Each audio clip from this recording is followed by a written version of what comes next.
Assalamu alaikum, my name is Maheen Rahman. I'm CEO at Alfalah Investments, and today we'll be talking about the COVID economy and what our outlook is for Pakistan for the next 3 to 6 months or so.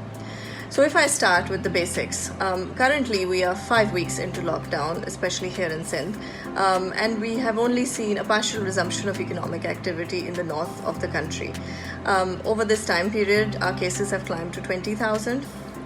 But in the context of the global space, when we look at Europe and we look at the UK and we look at the United States, we are still a very tiny portion of total global cases, which is interesting given that our population is the 6th highest, and our vulnerability, specifically in terms of the economic framework and in terms of the spread that we could have expected in Pakistan, have not come through as previously thought out. So what does this really mean for the economy of Pakistan?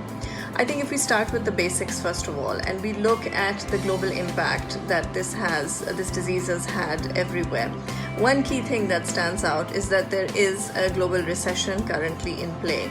And that is being driven by the fact that the US has entered into a fairly deep and fairly sharp recession on the back of very high unemployment numbers and the reality of businesses which are closed.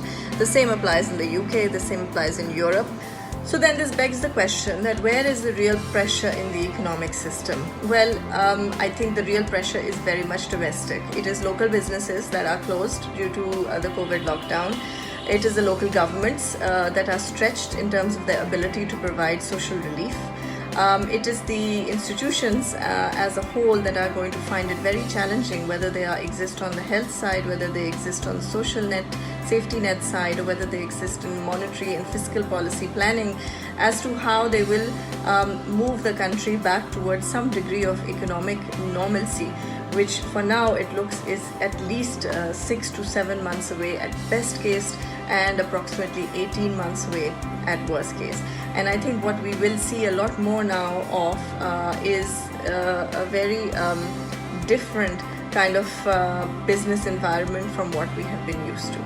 So what has the government been doing throughout this time? Well, I think the government is very quick to provide social safety nets in the form of the SHAS program, in form of the BIS program. The State Bank was very quick in issuing out various relaxations towards borrowers and instructions towards banks on how to facilitate borrowers to avoid the impact of default in such an extreme situation.